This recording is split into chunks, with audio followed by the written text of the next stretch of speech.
Hello class 9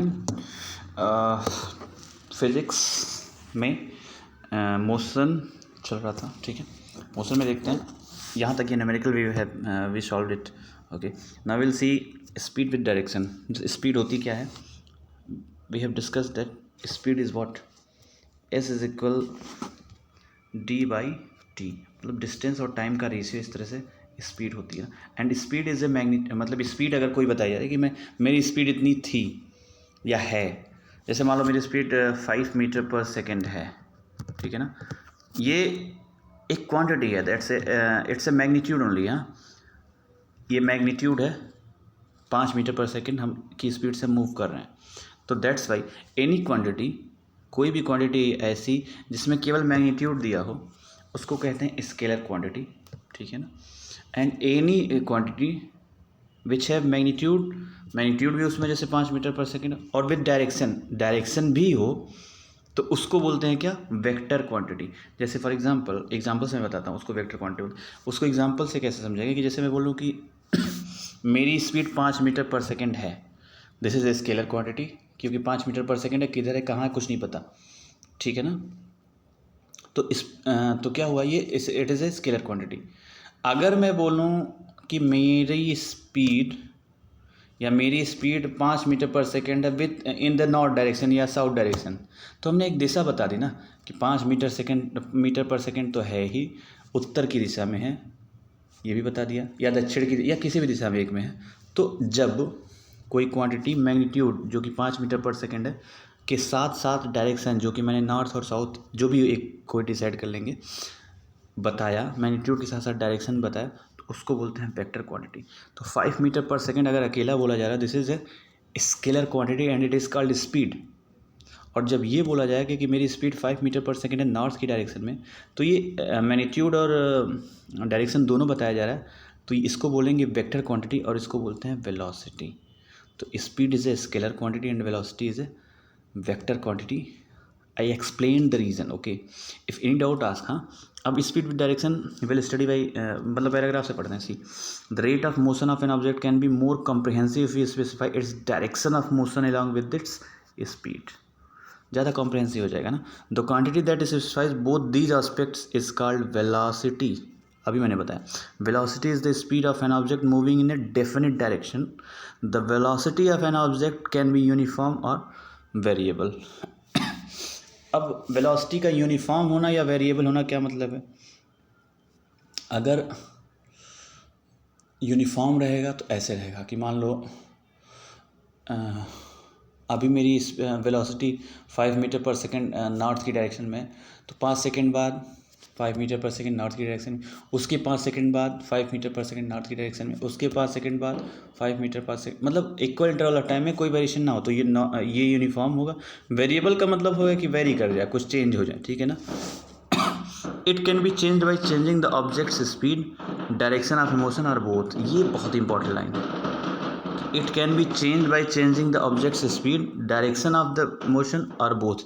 मतलब मैंने बताया ना कि 5 मीटर पर सेकेंड और नॉर्थ की डायरेक्शन में, मान एग्जांपल मैं लेता हूँ, ये स्पीड ये वेलोसिटी बताई जा रही है कोई, तो अब वेलोसिटी में चेंज जब होगा तो दोनों तरीके से हो सकता है, या तो इस 5 मीटर पर सेकेंड में चेंज हो, या तो उसके डायरेक्शन में चेंज हो, दोनों में से कोई एक चेंज हो, या फिर दोनों चेंज हो तो भी हो सकता है। वही लिखा है, can be change by changing the objects speed जो कि ये था, और डायरेक्शन जो कि ये था, और या तो दोनों, ठीक है ना। Sorry, when an object is moving along a straight line at a variable speed, we can express the magnitude of its rate of motion in terms of average velocity, ठीक है ना। it is calculated in the same way as we calculate average speed। हाँ, देखो भाई, अगर कोई straight line में move कर रहा है, मतलब यहाँ से शुरू किया मूव करना उसने, और जहाँ तक भी जा रहा है, इससे मतलब नहीं है। तो जब कोई बॉडी स्ट्रेट लाइन में मूव करेगी तो इसमें देखिए स्पीड मान लो 5 मीटर पर सेकेंड हो गया, मानते हैं हम 5 मीटर पर सेकेंड है, ठीक है ना, 5 मीटर पर सेकेंड है, इस पर कोई ऑब्जेक्ट मूव कर रहा है, स्पीड है ये। हाँ, तो वेलोसिटी भी 5 मीटर पर सेकेंड होगी इसकी, इस डायरेक्शन में, डायरेक्शन ये स्पेसिफाई ना, इस डायरेक्शन में जो भी ये डायरेक्शन हो, नॉर्थ साउथ, तो वेलोसिटी भी यही होगी। क्यों? क्यों का मतलब है कि क्यों आखिर सेम होगी, क्यों, क्योंकि इसमें स्ट्रेट लाइन पे जब कोई बॉडी मूव करती है तो एक पर्टिकुलर डायरेक्शन होता है, यहाँ चेंजिंग कोई नहीं है, और स्पीड तो होगी वही, जो भी होगी, वेरी करे या वही रहे। स्पीड जैसे कुछ दूर 5 मूव किया, कुछ दूर 10 मूव किया, कुछ, तो मतलब स्पीड चेंज हो रहा है, ठीक है ना। लेकिन जब एवरेज स्पीड पूरे का निकालेंगे तो कुछ ना कुछ एवरेज स्पीड आएगी ना, तो वो एवरेज स्पीड जो होगी वो एवरेज वेलोसिटी के बराबर होगी। जैसे मान लो, अच्छा ये 5 मीटर पर सेकंड मान लो एवरेज स्पीड है पूरी जर्नी का, मतलब कहीं 5 से मूव किया होगा, कहीं 15 से, कहीं 30 से, तो सबका एवरेज एंड पॉइंट मान लो यहाँ तक मूव किया, सबका एवरेज 5 मीटर पर सेकंड है एवरेज स्पीड अगर, तो एवरेज वेलोसिटी भी 5 मीटर पर सेकंड होगी। कहने का मतलब ये है कि क्यों होगी, तो क्योंकि डायरेक्शन इसमें फिक्स है, यही स्ट्रेट लाइन मतलब एक डायरेक्शन में जाना है, तो इसलिए एवरेज स्पीड और एवरेज वेलोसिटी फिक्स होगी, ये रीज़न है, क्योंकि direction is specified and is fix है, तो स्पीड, एवरेज स्पीड और एवरेज वेलोसिटी भी सेम होगी, ठीक है। और इसको कैलकुलेट सेम वे में किया था जैसे कि हम एवरेज स्पीड कैलकुलेट करते हैं।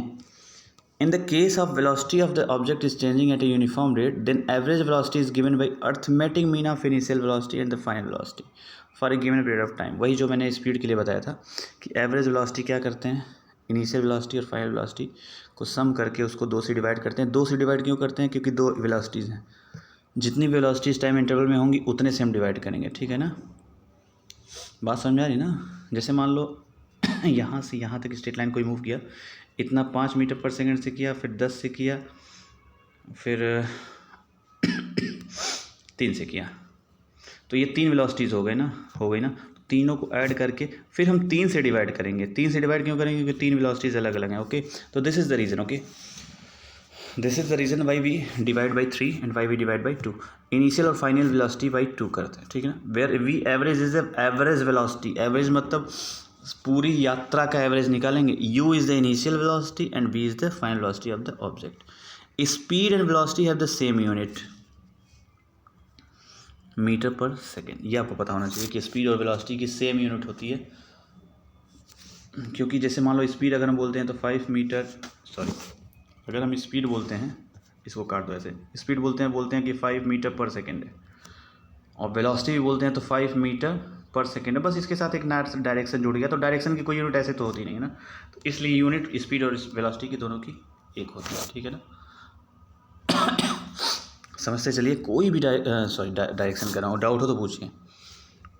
अभी एक्टिविटी आपका होमवर्क है, होमवर्क इस वजह से है क्योंकि जो मैंने समझाया उसी पे बेस एक्टिविटी है, और ये ऑटोमेटिकली ये समझ में आएंगी। नहीं आती तो आई विल एक्सप्लेन। एक्टिविटी आपको देखना है, ठीक है ना। ये पता है क्या, इस एक्टिविटी से क्या होगा, जब क्वेश्चन पढ़ोगे ना तो अपने आप ये आंसर निकलते जाएंगे, अपने आप ये आंसर निकलते जाएंगे, ठीक है ना। जो हमने बताया अभी, एक्टिविटी को पढ़िए अपने आप से, और जो मैंने बताया उसी से आंसर ढूंढना है आपको, ठीक है ना। अगर डाउट होगा तो आई विल एक्सप्लेन, नहीं तो ऑटोमेटिकली समझ में आ जाएगा, मुझे एक्सप्लेन करने की ज़रूरत नहीं पड़ेगी। लेकिन फिर भी 1% अगर डाउट आता है तो you can ask me, okay. चलिए,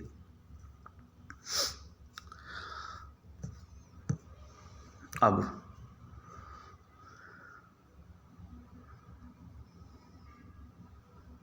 ये 5 क्वेश्चन है, फटाफट देखो।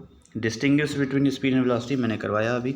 Under what condition is the magnitude of average velocity of an object equal to its average speed, वो भी अभी मैंने कराया कि एवरेज वेलोसिटी एवरेज स्पीड के बराबर कब होगा, जब स्ट्रेट लाइन में बॉडी मूव करेगी, क्योंकि डायरेक्शन फिक्स हो जाता है, ठीक है ना। What does the odometer of an automobile measure, क्या मेजर करती है, distance, displacement, speed.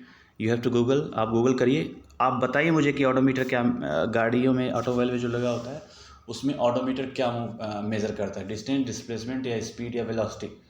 Answer me, हाँ, कुछ अपने भी सर्च करिए प्लीज़, हाँ।